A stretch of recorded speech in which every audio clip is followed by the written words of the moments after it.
જય શ્રી કૃષ્ણ. રાધે રાધે. આજથી આપણે રાધા ચરિત્રનું વાંચન કરીએ. તેમાં પહેલું છે શ્રી કૃષ્ણનો રાધા મહાભાવ. દ્વારકાધીશ ભગવાન શ્રી કૃષ્ણનું અવતાર કાર્ય પૂરું થવા આડે માંડ થોડો સમય બાકી રહ્યો હતો. માનવ દેહધારી પૂર્ણ પુરુષોત્તમ પ્રભુ લગભગ 9 દાયકાની આયુષ્ય અવધિ પસાર કરી ચૂક્યા હતા. તેમના શરીરની સ્વસ્થતા તેમજ શક્તિ, સ્ફૂર્તિ અને ઉત્સાહ તો હજી એવાને એવા અણનમને અપ્રતિમ રહ્યા હતા. કિંતુ શ્યામસુંદરના અત્યંત નિકટના સ્વજનોમાં અંદરખાને એવી આશંકા જન્મી ચૂકી હતી. માનો ન માનો, યાદવેન્દ્ર શ્રીકૃષ્ણના મનમાં શાંતિ નથી, ચેન નથી, પ્રસન્નતા નથી. એમના ચિત્ત પ્રદેશમાં કોઈ અસહ્ય અને અકલ્પ્ય ઉથલપાથલ ચાલી રહી છે. ગમે તે કારણ હોય, પણ ભગવાન ભીતરથી ખૂબ જ વ્યથિત ને ચિંતાગ્રસ્ત છે. આમ તો પહેલેથી જ નંદકિશોર ખૂબ ચાલાક, ચતુર અને નટખટ હતા, એટલે અન્યની હાજરીમાં તો કોઈને અણસારો સુદ્ધાય આવવા દેતા નહીં કે પોતાના હૃદયમાં શી મનોવ્યથા ચાલી રહી છે. પરંતુ જ્યારે પોતે સાવ એકલા હોય ત્યારે પોતાના કૃષ્ણ ભવનના પશ્ચિમ દિશાના ઝરૂખાની દિવાલને અઢેલીને સામે ઘૂઘવતા અરબી સમુદ્રની પેલે પારની ક્ષિતિજ સામે એકીટસે એવું તાકીને જોયા કરતા કે ન પૂછો વાત. અને ત્યારે એમના સદા સર્વદા સ્મિત રેલાવતા પેલા મોહક મુખારવિંદની રમણીય આભા પર ન કળી શકાય એવી કોઈ ઉદાસી અને ન ઉકેલી શકાય એવો કોઈ એક અજંપો છવાઈ જતો હતો. પોતપોતાના સ્વતંત્ર આવાસોની અટારીઓમાં છુપાઈને છાનીમાની આ દ્રશ્ય જોયા કરતી દ્વારિકાધીશની 8 રાણીઓથી પોતાના સ્વામીનાથના ચહેરા પરની આ અગમ્ય ઉદાસી જોઈ જતી ન હતી. પરંતુ હવે તો ખુદ રૂકમણીને હિંમત નથી ચાલતી કે જઈને પ્રાણનાથને પૂછે, પ્રભુ આપને શું થાય છે? અને એટલે બીજી તો કોઈ કલ્પના ન કરી શકતી. એ સૌ મનમાં એવું સમજીને ચૂપકીદી સેવે છે કે અત્યારે યાદવોમાં માહે માહે જે ચડસાચડસી અને હુંસાતુસી ચાલી રહી છે તેના આવી પડનારા દુષ્પરિણામોની ગંભીરતાથી અંતર્યામી શ્રીકૃષ્ણ ચિંતિત ને વ્યથિત રહે છે. પરંતુ જીવનભર કેવળ સાક્ષીભાવે અનેક દુર્ઘટનાઓ, આપત્તિઓ, સંહારો અને યુદ્ધો નજરે નિહાળી ચૂકેલા અને હસતા હસતા એ બધું જીરવી પચાવીને પોતાનું અવતાર કાર્ય સફળ બનાવી રહેલા ઋષિકેશના હૃદયમાં અત્યારે શું મનોમંથન ચાલી રહ્યું છે એ તો એમના સિવાય બીજું કોણ કહી શકે? અલબત્ત એવી 2 વિશિષ્ટ વ્યક્તિઓ આ ભૂખંડ પર હતી ખરી કે બેમાંથી કોઈ એક પર મનમોહનના ચરણ પકડીને અત્યંત લાગણીવશ થઈને જો એમ પૂછે કે કહો તો ખરા ત્રિલોકપતિ, ક્યાં ભક્ત યા સ્વજનના દુઃખે આપ આટલા દુઃખી થઈ રહ્યા છો? અને ન તો ભગવાન શ્રી કૃષ્ણ પોતાના હૈયાની વાત એમની આગળ વ્યક્ત કર્યા વિના રહી પણ ન શકે. આ 2 વ્યક્તિ એટલે દેવર્ષિ નારદ અને પરમ ભક્ત સખા ઉદ્ધવજી. પરંતુ કર્મ સંજોગે દેવર્ષિ નારદજી તો ઘણા લાંબા સમયથી આ બાજુ ફરક્યા જ ન હતા અને ઉદ્ધવજીને તો સ્વયં શ્યામસુંદરે જ કોઈ અંગત સંદેશો લઈને અર્જુન પાસે હસ્તિનાપુર મોકલી દીધા હતા. તેથી આ બંને મહાનુભાવોની અનુપસ્થિતિમાં દેવકીનંદન ઘનશ્યામ શ્રીકૃષ્ણના ચિત્તની વ્યાકુળતા દિવસે દિવસે વધતી જતી હતી. એટલું જ નહીં, જાણી અજાણે ક્યાંક પ્રગટ પણ થઈ જતી હતી. યોગાનુયોગે સંજોગો પણ કંઈક એવા જ સર્જાઈ રહ્યા હતા જેનાથી કોઈ અજાણ નહોતું. દ્વારકાધીશના રાજદરબારમાં અને અંતઃપુરમાં સૌ કોઈ જાણતા હતા કે છેલ્લા 1.5-2 મહિનાથી મહારાજ શ્રીકૃષ્ણ અને જ્યેષ્ઠ બંધુ શ્રી બલરામ બેમાંથી કોઈ પગ વાળીને બેસવા પામ્યા ન હતા. એક બાજુ દૂર દૂર સુધી વિસ્તરેલી યાદવ સામ્રાજ્યની સીમાઓ પર નાના મોટા છમકલા અને બંડ બખેડા થઈ જ જતા હતા, જેને ટાળવાને નિવારવા સ્વયં શ્રીકૃષ્ણ દાઉ બલરામને સાથે રાખીને સતત દોડધામ કરી રહ્યા હતા. બીજી બાજુ સુરા ને સુંદરીની બુરી લતે ચડી ગયેલા કેટલાક મદોન્મત્ત યુવાન યાદવો જાત જાતના અવિચારી અને અનૈતિક દુષ્કૃત્યો આચરીને યાદવકુળની યશસ્વી કીર્તિને કલંક લગાડી રહ્યા હતા. હજી આટલું પણ જાણે ઓછું હોય એમ કેટલાક ખૂબ સુખી સમૃદ્ધ વડીલ યાદવો સત્તાના કેફમાં અને પ્રાપ્ત થયેલી બેસુમાર સંપત્તિના નશામાં ભાન ભૂલીને માન્યામાં ન આવે એવું અમાનુષી વર્તન દાખવીને વંદનીય અને પૂજનીય વ્યક્તિઓને પણ અપમાનિત કરવા જેવા અધમ કૃત્યો કરી રહ્યા હતા. સ્વભાવે પહેલેથી જ ઉગ્ર એવા દાઉજીથી યાદવોનું આ નિરંકુશ વર્તન સહન થતું ન હતું. અને તેથી તેમનો પુણ્ય પ્રકોપ ઘણીવાર 7મા આસમાને પહોંચી જતો હતો. પરંતુ યોગેશ્વર શ્રીકૃષ્ણના મનની સ્વસ્થતા અને હૈયાની ધીરજ આવા પ્રસંગોથી પણ જરાય જોખમાતી ન હતી.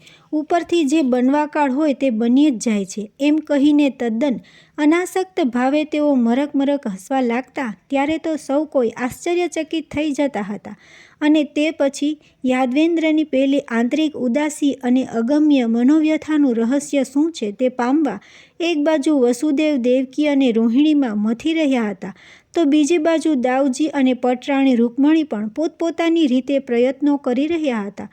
પરંતુ દેવયોગે હજી કોઈને સફળતા મળી ન હતી. જેમ ત્રિકાળજ્ઞાની સહદેવ પોતાના ભ્રાતાઓ અને સતી દ્રૌપદી પર આવી પડનારી ભાવિ આપત્તિઓ અંગે પહેલેથી જ જ્ઞાત હતા, છતાં પૂછ્યા સિવાય કોઈને કશું કહી ન શકે, એ અભિશાપથી મનોમન ભારે વ્યથા અને પરેશાની ભોગવીને દુઃખી થઈ ગયા હતા. એવું તો કશું જ અંતર્યામી અવિનાશ માટે થવું શક્ય નહોતું. પછી ભલેને એ પોતે અગાઉથી જાણી ચૂક્યા હોય કે હવે થોડા જ વર્ષો બાદ આ સુવર્ણનગરી દ્વારિકાનો સર્વનાશ થઈ જવાનો છે. યદુનંદન તો ક્યારનાય જાણતા હતા કે જે નગરીના સર્જનથી માંડી અને સર્વતોમુખી સિદ્ધિ સુધીની સાફલ્ય યાત્રાના પોતે સર્જક, સંરક્ષક અને સંવર્ધક હતા, તે આ બેનમૂન દ્વારકાપુરીની સુવર્ણ રત્નજડિત કળશોથી વિભૂષિત અસંખ્ય ગગનચુંબી ઇમારતો ઇન્દ્રપુરીને પણ ઝાંખી પાડે એવી એની દિવ્ય વૈભવયુક્ત રિદ્ધિસિદ્ધિ અનુપમ કલાકૌશલ્યથી કંડારેલી અલૌકિક મૂર્તિઓ વડે શોભતા એના વિશ્વવિખ્યાત દેવાલયો, સ્વર્ગીય ઉદ્યાનો અને રમણીય ઉપવનોની અવર્ણનીય શોભા, અજેય અને અભેદ્ય ગણાતા એના કોટ, કિલ્લા, બુરજ અને તોતિંગ દરવાજા, આ બધું જ કાળરૂપી સમુદ્રના ગહન પેટાળમાં સદાના માટે પોઢી જવાના છે. એટલું જ નહીં, સતી ગાંધારીના શાપ નિર્મિત ગણો કે વિધિ નિર્ણિત આ સમસ્ત યાદવ વંશનું પણ ક્યાં નામો નિશાન રહેવાનું છે. બધું જ કાળના ખપ્પરમાં સ્વાહા થઈ જવાનું છે. એ હકીકતથી અંતર્યામી ક્યાં અજ્ઞાત હતા? અરે ખુદ પોતાના દેહોત્સર્ગના પણ સ્થળ કાળને કારણથી ભગવાન ક્યાં અજાણ હતા? એમને તો ઉપરથી મનમાં એક જાતનો સાત્વિક આનંદ થઈ રહ્યો હતો કે હાશ, દ્વાપરયુગનું પોતાનું અવતાર કાર્ય આખરે પરિપૂર્ણ થવા આવ્યું ખરું. અને તો પછી પેલી અગમ્ય ઉદાસી, અસામાન્ય અજંપો અને કોઈ ગહન વિચાર સૃષ્ટિમાં અવારનવાર ગરકાવ થઈ જવું, આ બધું શું છે? શાને આભારી છે? એ તો કોઈ કહેતા કોઈથી કળી શકાતું ન હતું. બીજા ભલે ગમે તે સમજે અને મનમાંની કલ્પનાઓ કરે, પરંતુ એક વાત સુનિશ્ચિત હતી કે યાદવ કુલભૂષણ વાસુદેવ શ્રીકૃષ્ણની આંતરિક અશાંતિ અને માનસિક અસ્વસ્થતા સાથે ઉપરોક્ત ભાવિ દુર્ઘટનાઓને કે યાદવ સ્થળીની એંધાણીઓને કોઈ સીધો યા આડકતરો સંબંધ ન હતો. તેઓ તો આ બધાયથી સંપૂર્ણ પર હતા, નિર્લેપ અને નિર્બધ હતા. યાદવા સ્થળીરૂપી આ કુલનાશક તે વિનાશક ઘટનાચક્રના જ નહીં, ખુદ પોતાના આ માનવ દેહોત્સર્ગના એ માત્ર સાક્ષી જ બની રહેવાના હતા. જે યોગેશ્વર શ્રીકૃષ્ણે કુરુક્ષેત્રની રણભૂમિ પર શોકગ્રસ્ત ધનંજયને પોતાના વિરાટ સ્વરૂપનું દર્શન કરાવીને જન્મ જન્માંતરથી ચાલ્યા આવતા જીવાત્માના જન્મ મૃત્યુમય રહસ્યોનો ઘટસ્ફોટ કર્યો હોય અને જેમના મૃત્યુ પહેલેથી જ સુનિશ્ચિત થઈ ચૂકેલા છે, તેમના માટે શોક કે સંતાપ કરવો વ્યર્થ છે, એ સનાતન સત્ય સમજાવવા સ્વમુખે ગીતારૂપી પવન જ્ઞાનગંગાનું અમીપાન કરાવ્યું હોય, તે સર્વજ્ઞ અને સર્વવ્યાપી પરબ્રહ્મ પરમાત્મા પોતાના વંશજો, સ્વજનો અને પૂર્વજનોના અંતકાળની આગાહીઓથી વિચલિત કે વ્યથિત થાય એ કોઈ કાળે સંભવિત નહોતું.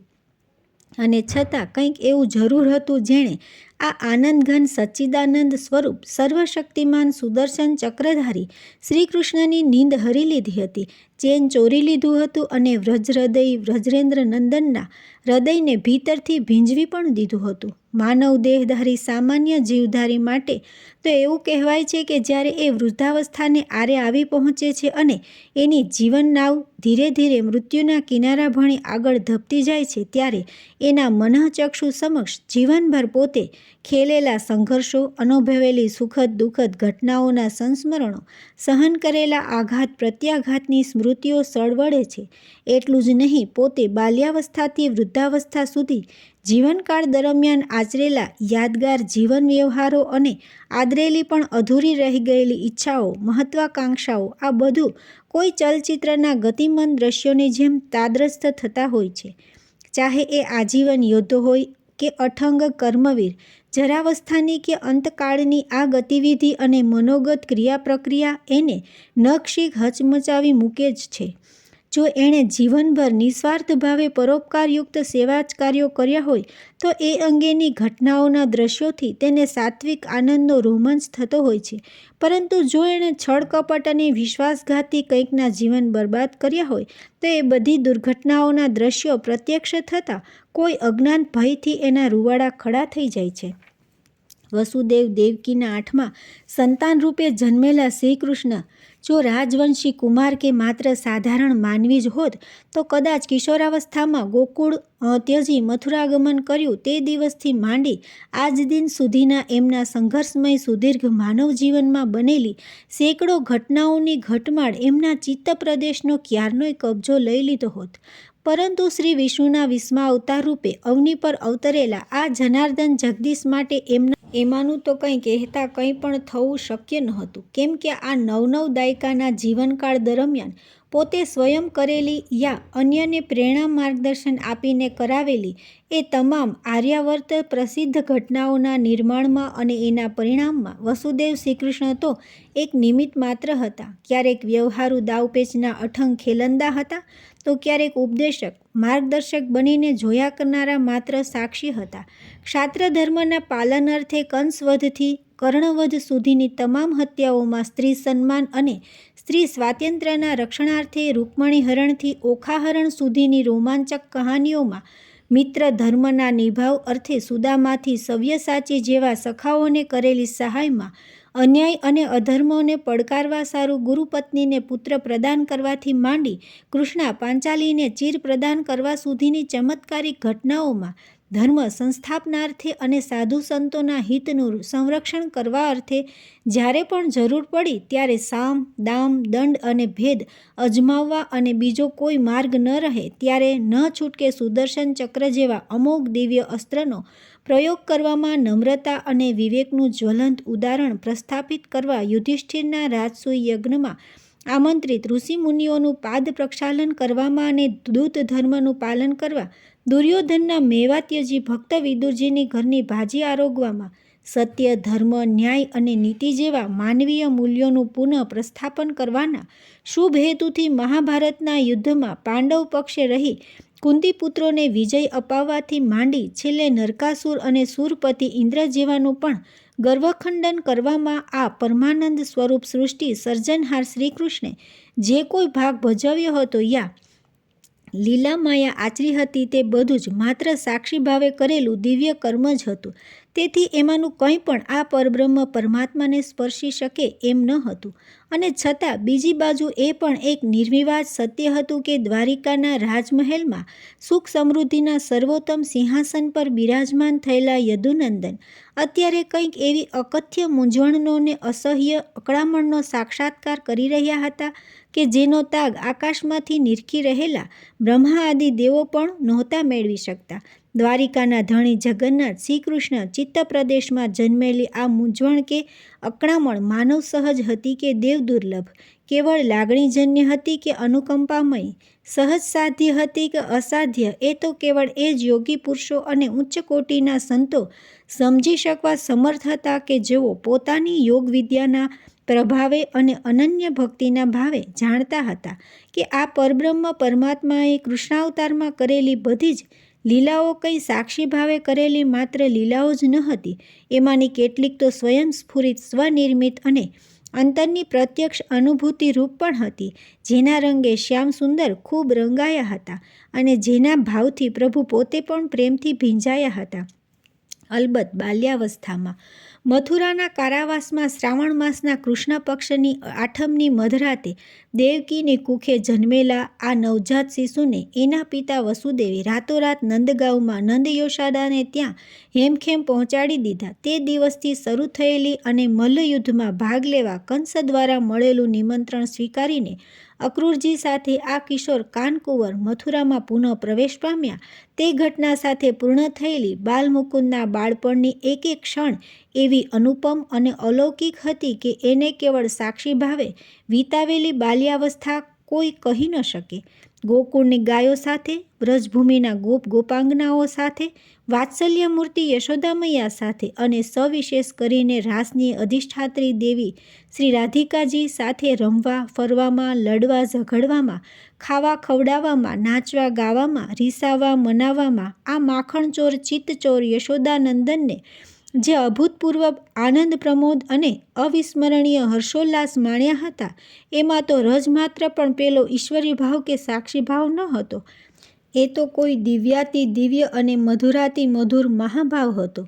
બાળપણની આ બધી જ બાળ સહજ લાગણી ક્રિયાઓ શ્યામ સુંદરે તો તન મન આત્માથી ઓતપ્રોત થઈ જવામાં જ પોતાના અવતાર કાર્યનું સાફલ્ય જોયું હતું.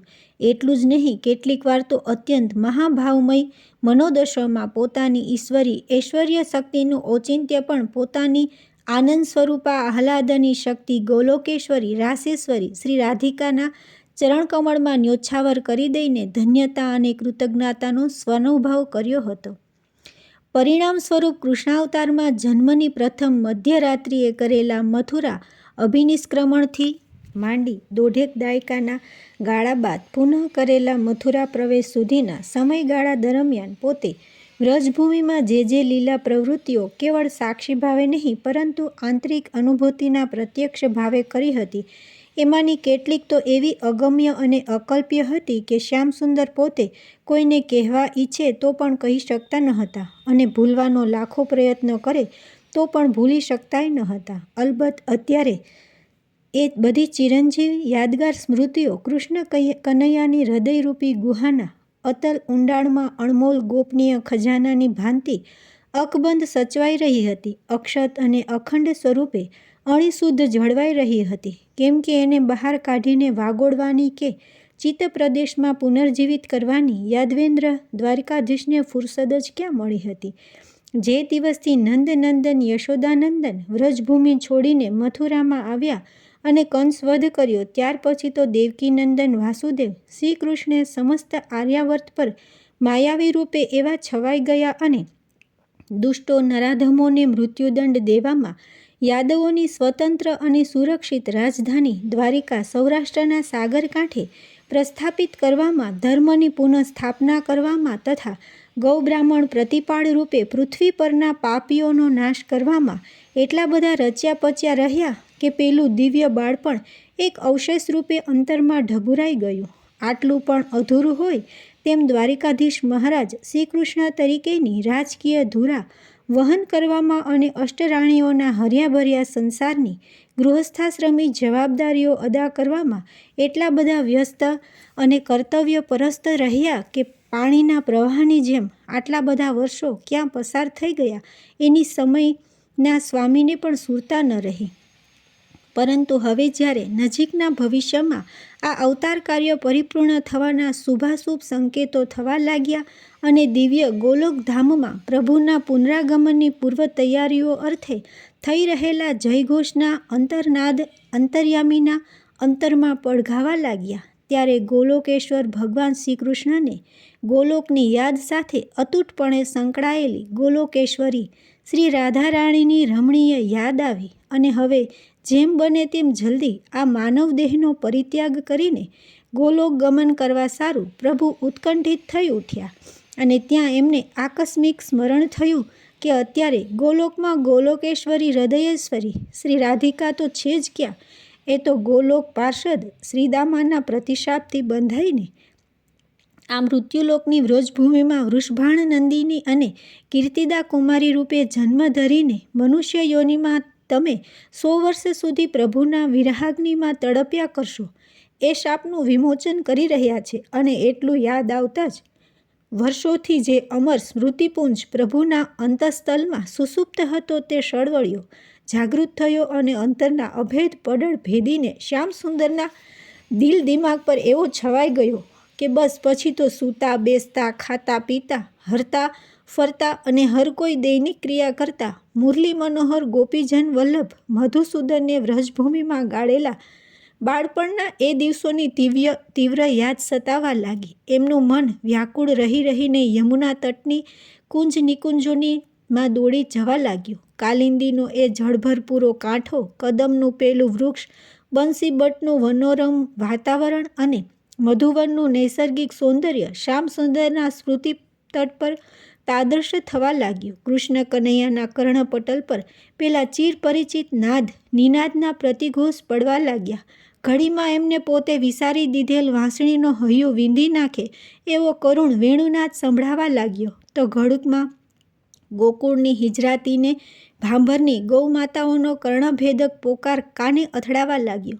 દિવસભરના અથાગ પરિશ્રમથી થાક્યા પાક્યા દ્વારિકાધીશ ઘસઘસાટ ઊંઘતા હોય ત્યાં તો ઓચિંતો સ્વપ્નમાં પુત્ર વિરહથી લગભગ પાગલ જેવા થઈ ગયેલા અને ગોકુળની ગલીઓમાં લાલાને શોધ્યા કરતા બાવરા યશોદા મૈયાનો દર્દભર્યો આર્તનાદ, કાના ઓ કાના, અરે ઓ લાલા, ક્યાં છુપાઈ ગયો છે રે તું? તારી વાટ જોઈ જોઈને તો હું મારી આંખોય થાકી ગઈ. હવે તો પાછો આવી જા રે મારા લાલા. એ શબ્દો સાંભળતા મનમોહન ભર ઊંઘમાંથી ઝબકીને જાગી જવા લાગ્યા અને પછી તો અંતરના ઊંડાણને ભેદી નાખતો એક ચિત્કાર મધરાતની નીરવ શાંતિમાં અરબ સાગરના પેલા ઘૂઘવતા ને ઉછળતા મોજાના અવાજ સાથે ઘસડાઈને દ્વારિકાના રાજમહેલની પાષાણ દિવાળો પર પછાડો ખાવા લાગ્યો કે કાનુડા રે, તું ક્યાં છે? આ અભાગણીને એકલી મૂકીને ક્યાં ચાલ્યો ગયો? હવે તો નથી રહેવાતું ઘનશ્યામ, હવે તો મારી પાસે ચાલ્યો આવ ઓ લાલા. અને ત્યારે તો આ તો મારી પ્રાણવલ્લભા પ્રાણેશ્વરી શ્રી રાધાનો જ અવાજ, એવું બોલી ઉઠીને વિહવળ વ્યાકુળ થઈ જતા રાધારમણ માધવ નંદલાલ એકદમ શય્યાત્યાગ કરીને પશ્ચિમી ઝરૂખામાં દોડી જવા લાગ્યા અને મનમાં રાધે રાધેનો ઝપ ઝપતા ક્યાંય સુધી અરબી સમુદ્રની પેલે પારની ક્ષિતિજ ભણી તાકી તાકીને જોવા લાગ્યા. વાંસળી, ગાયો, યશોદામાં બધું જ શ્રી રાધામાં સમાઈ જવા લાગ્યું અને પોતે રાધામય થઈ જવા લાગ્યા. હમણાંથી તો એવું લગભગ રોજ થવા માંડ્યું, પરંતુ આમ થવા પાછળનું જે મૂળભૂત કારણ હતું તે તો સૌ કોઈ માટે કલ્પનાતીત હતું, કેમ કે દાયકાઓના વિરહાગ્નિમાં તપી તપીને પૂર્ણ પરિપક્વ અને પ્રગાઢ થયેલો શ્રીકૃષ્ણનો આ તો અનુપમ રાધા મહાભાવ હતો અને આ મહાભાવ નિહિત રહસ્ય શ્યામસુંદર સિવાય બીજું કોઈ જાણતું એ નહોતું, જાણી શકે એમ પણ નહોતું, કેમ કે આ તો પ્રેમલક્ષણા ભક્તિના ચરમ સ્વરૂપ મહાભાવથી પણ ઉચ્ચ કોટીનો દિવ્ય રાધા મહાભાવ હતો. રતિ, સ્નેહ, માન, પ્રણય, રાગ, અનુરાગ અને ભાવ આ 7 સોપાન ક્રમશઃ પાર કરતાં કરતાં મહાભાવની પરાકાષ્ઠાએ પહોંચી ગયેલા શ્રી રાધાજીના પરમ ત્યાગમય ને પવિત્ર શ્રીકૃષ્ણ મહાભાવને પણ પીગળાવી દે તેવો આ તો સૃષ્ટિ નિયંતા શ્યામસુંદરનો સાક્ષીભાવ વિહીન શ્રી રાધા મહાભાવ હતો. પોતાની અંગભૂતા, સ્વરૂપભૂતા, નિત્ય વિહારની બીજભૂતા, ગોલોકેશ્વરી, હૃદયેશ્વરી શ્રી રાધારાણીના વિરહમાં તડપતા સાક્ષાત પરબ્રહ્મ પરમાત્મા શ્રીકૃષ્ણનો રાધારમણ ગોપીજન વલ્લભ મુરલી મનોહર ગિરિરાજ ધરણ બાકે બિહારી બાળકૃષ્ણ શ્રી ગિરધર ગોપાલનો ઉચ્ચાતિ ઉચ્ચ સમર્પણ ભાવ હતો. રામાવતારમાં મહારાણી સીતાનો ત્યાગ કર્યા પછી રાજા રામે શેષ જીવનના તમામ વર્ષો દરમિયાન જે દિવ્ય સીતા મહાભાવ અયોધ્યાના રાજમહેલમાં રાત દિવસ તડપી તડપીને માણ્યો હતો તેને ક્યાંય ટપી જાય એવો અભૂતપૂર્વ, અનન્ય અને અનિર્વાચ્ય શ્રી રાધા મહાભાવ હવે કૃષ્ણાવતારની સમાપ્તિ ટાણે દ્વારિકાના રાજમહેલમાં દેહોત્સર્ગની અંતિમ ક્ષણ સુધી અવિરતપણે માણવા દ્વારિકાધીશ મહારાજ શ્રીકૃષ્ણ લાલાયિત થઈ ઉઠ્યા.